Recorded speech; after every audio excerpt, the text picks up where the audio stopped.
Doctor Yunus, ব্যবহার বনাম অপব্যবহার শীর্ষক মন্তব্য প্রতিবেদনটি লিখেছেন কলামিস্ট মিনার রশিদ। জাতি হিসেবে আমাদের একটা বৈশিষ্ট্য রয়েছে, যে কোনো বড় ইস্যুতে আমরা দুই ভাগে ভাগ হয়ে যাই। তখন যে যেদিকে তাকায় সে অন্য দিকের কথা সম্পূর্ণ ভুলে যায়। 1952 থেকে শুরু করে 1971 সাল, এমনকি হাল আমলের 1/11 এবং সর্বশেষ জুলাই বিপ্লব অথবা জুলাই গণ অভ্যুত্থানের সময় এ বিষয়টি স্পষ্ট হয়ে পড়ে। 1952 সালে পাকিস্তানি শাসক শ্রেণী একটি হঠকারিতামূলক পদক্ষেপ নেয়, উর্দুকে একমাত্র রাষ্ট্রভাষা হিসেবে ঘোষণা দেয়। আমরা জানি কিংবা আমাদের জানানো হয়েছে এসব কাজ শুধু উর্দুভাষী পশ্চিম পাকিস্তানিরা একাকী করেছে, কিন্তু সামরিক বেসামরিক প্রশাসন তখন নিয়ন্ত্রণ করত বেশিরভাগ ক্ষেত্রে পাঞ্জাবি, সিন্ধি বা বেলুচ ভাষাভাষী মানুষ। এমনকি বাংলা ভাষাভাষীরা পাকিস্তানের সর্বোচ্চ আসনে আসীন ছিলেন। খাজা নাজিমুদ্দিন পাকিস্তানের দ্বিতীয় গভর্নর জেনারেল ছিলেন। তিনি এই পদে ছিলেন 1948 সালের 14 আগস্ট থেকে 1951 সালের 17 অক্টোবর পর্যন্ত। তিনি মোহাম্মদ আলী জিন্নার মৃত্যুর পর গভর্নর জেনারেল হন এবং পরবর্তী সময় 1951 সালে লিয়াকত আলী খান আততায়ীর গুলিতে নিহত হওয়ার পর পাকিস্তানের প্রধানমন্ত্রী হিসেবে দায়িত্ব নেন। তারপর প্রধানমন্ত্রী হিসেবে আসেন বগুড়ার মোহাম্মদ আলী। পাকিস্তানের আরেক প্রধানমন্ত্রী হোসেন শহীদ সোহরাওয়ার্দীও ছিলেন বাঙালি, বাংলায় কথা বলতেন। যে পুলিশ অফিসার 21 ফেব্রুয়ারি ছাত্রদের মিছিলে গুলি চালানোর নির্দেশ দিয়েছিলেন, তিনিও ছিলেন বাংলাভাষী। কিন্তু পাকিস্তানিদের প্রতি আমাদের ক্ষোভ হালকা হয়ে পড়বে সেজন্য সেই বাঙালি পুলিশ কর্মকর্তাটির নামটি টুকে রাখিনি। কাজে এরা সবাই মিলে কখনোই আমার মুখের ভাষা কায়রা নিতে চায়নি, বরং বহু ভাষাভাষী একটি দেশে সবার জন্য কমন ল্যাঙ্গুয়েজ হিসেবে উর্দুকে বেছে নিয়েছিল অত্যন্ত প্র্যাকটিক্যাল কারণে, যেভাবে হিন্দিকে কমন ল্যাঙ্গুয়েজ হিসেবে বেছে নিয়েছে সমগ্র ভারতবাসী। এমনকি আমাদের অতি পূজনীয় বাঙালি রবীন্দ্রনাথ ঠাকুর কখনোই বাংলাকে ইন্ডিয়ার কমন ল্যাঙ্গুয়েজ হিসেবে যোগ্য গণ্য করেননি, বরং শক্তভাবে হিন্দির পক্ষে নিজের মতামত দিয়েছেন। মজার বিষয় হলো, বাঙালি হয়ে উর্দুকে রাষ্ট্রভাষা করার পক্ষে দাঁড়ানোর জন্য খাজা নাজিমুদ্দিনকে আমরা ধিক্কার দিলেও একই কাজের জন্য আমরা রবি ঠাকুরকে কিছু বলি না। যদিও পাকিস্তানের শাসক শ্রেণী পরবর্তী সময় বাংলাকেও রাষ্ট্রভাষা হিসেবে স্বীকৃতি দিয়েছিল, কিন্তু আমরা এখনো বিশ্বাস করি ওরা আমার মুখের ভাষা কায়রা নিতে চেয়েছিল। এটা নিয়ে যারা আসল কথাটি বলার চেষ্টা করবেন, 80 বছর পরেও তাদের খবর করে দিবে বাংলার মোরাল ব্রিগেড। 1971 সালে এসে আবার দুভাগে বিভক্ত হলাম। এক ভাগ চাইলাম পাকিস্তান ভাঙতে, অন্য ভাগ দাঁড়িয়ে গেলাম পাকিস্তান রক্ষায়। সব বিচারে শেখ মুজিব কিন্তু দ্বিতীয় দলেই ছিলেন। 25 মার্চ পর্যন্ত তিনি প্রকাশ্যে পাকিস্তান রক্ষায় ইয়াহিয়া ভুট্টোর সঙ্গে কাজ করে গেছেন। এরপর পাকিস্তানের জেলখানায় বসে কনফেডারেশন গড়ার কাজ করেছেন। এ কারণেই তিনি শরীদ, তাজউদ্দিন আহমেদ সহ অন্যদের পরামর্শ মতো পালিয়ে না এসে স্ট্র্যাটেজিক গ্রেপ্তার বরণ করেছিলেন। বিভক্ত জাতির এক পক্ষের কনসার্ন বা ভাবনা অন্য পক্ষকে স্পর্শ করল না, ফলে 50 বছর পরেও আমরা মনস্তাত্ত্বিক বিভক্তির এক জায়গায় রয়ে গেছি। লেখার কলেবর অনেক বেড়ে যাবে বলে এ বিষয়ে এখানে বিস্তারিত লিখছি না। 2007 সালের 1/11তেও দেখা গেল এক নতুন হেঙ্কি পেঙ্কি। মনে হলো আর এক কারবালা। হুজুগ ওঠানো হলো -2 এর। সারা জাতি -2 এর ওপর হুমড়ি খেয়ে পড়ল। এই পরিস্থিতি দেখে মাত্রাতিরিক্ত উৎফুল্ল মতি মাহফুজ টিভিতে প্রকাশ্যে ঘোষণা করলেন 1/11 তাদের ব্রেইন চাইল্ড। বিশেষ করে 1/11-র প্রথম 6 মাস ছিল খুবই ভয়াবহ। ওই সময় -2 এর বিরুদ্ধে দাঁড়ানো রীতিমতো কবিরা গুনাহ।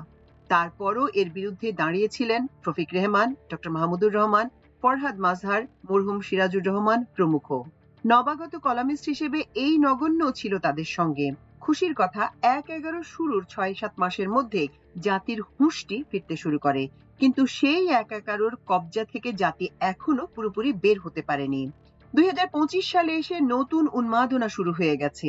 সংস্কার আগে না নির্বাচন আগে, এটা যেন মুরগি আগে না ডিম আগের মতোই একটা জটিল প্রশ্ন হয়ে পড়েছে।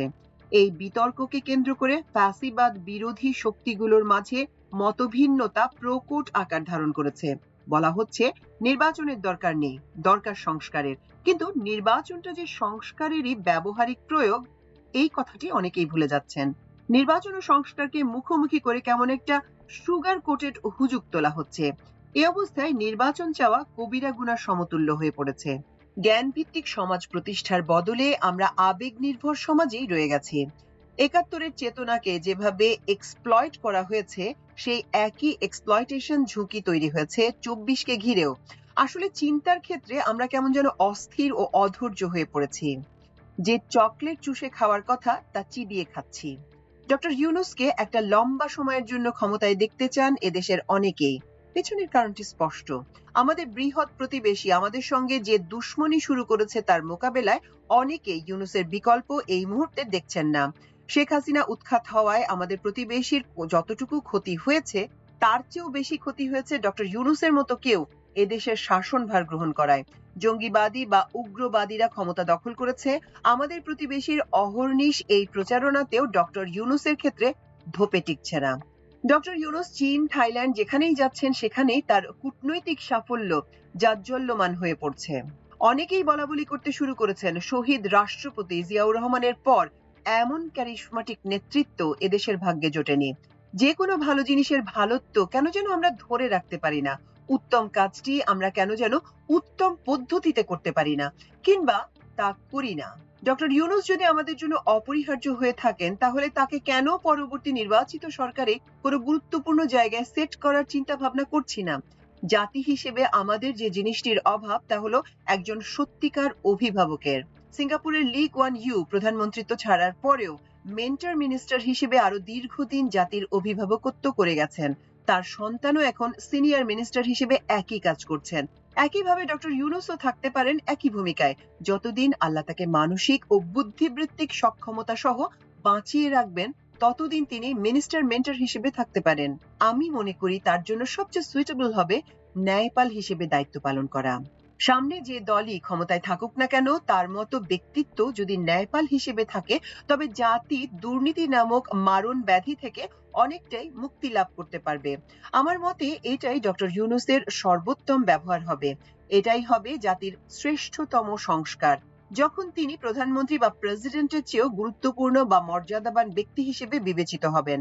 সংস্কার বলতে অনেকেই মনে করেন এটা জাদুর চাবি। ডক্টর ইউনূস সেই চাবিটি একবার মেরে দেবেন, আর আমরা আজীবন চালচেলিয়ে চলতে থাকবো।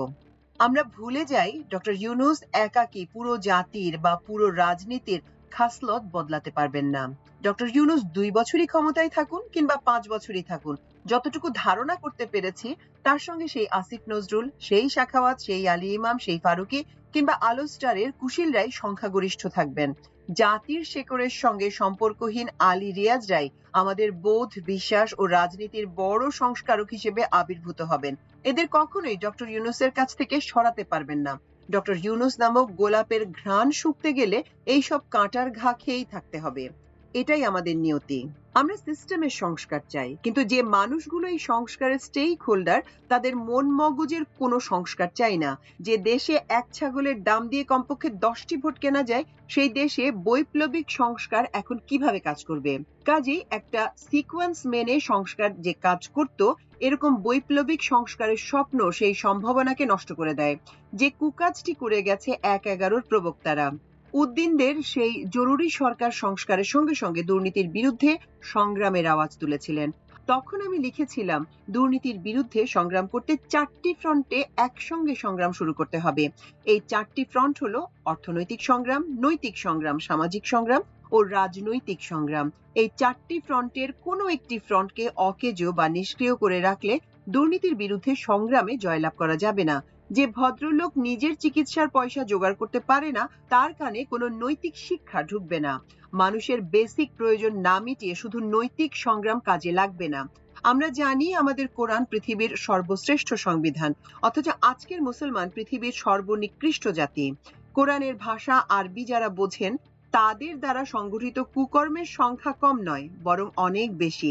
কাজেই যারা ব্যবহারিক আচরণ বা ট্রায়াল ও এরর বাদ রেখে তাত্ত্বিক সংস্কারকে বেশি গুরুত্ব দিচ্ছেন, তাদের এই অবস্থান পুনর্বিবেচনার দাবি রাখে। যে জনগোষ্ঠী থেকে বিএনপি তার নেতাকর্মী পেয়েছে, সেই একই জনগোষ্ঠী থেকে এনসিপি তাদের নেতাকর্মী খুঁজে নিচ্ছে। সুযোগ পেলে এদের অনেকেই দুর্নীতি করবে, তাতে কোনো সন্দেহ নেই। এদেশে সততার মূর্ত প্রতীক জিয়ার নাম উঠতে বসতে জোপেও অনেকে নিজে চরম অসৎ হয়ে পড়েছেন।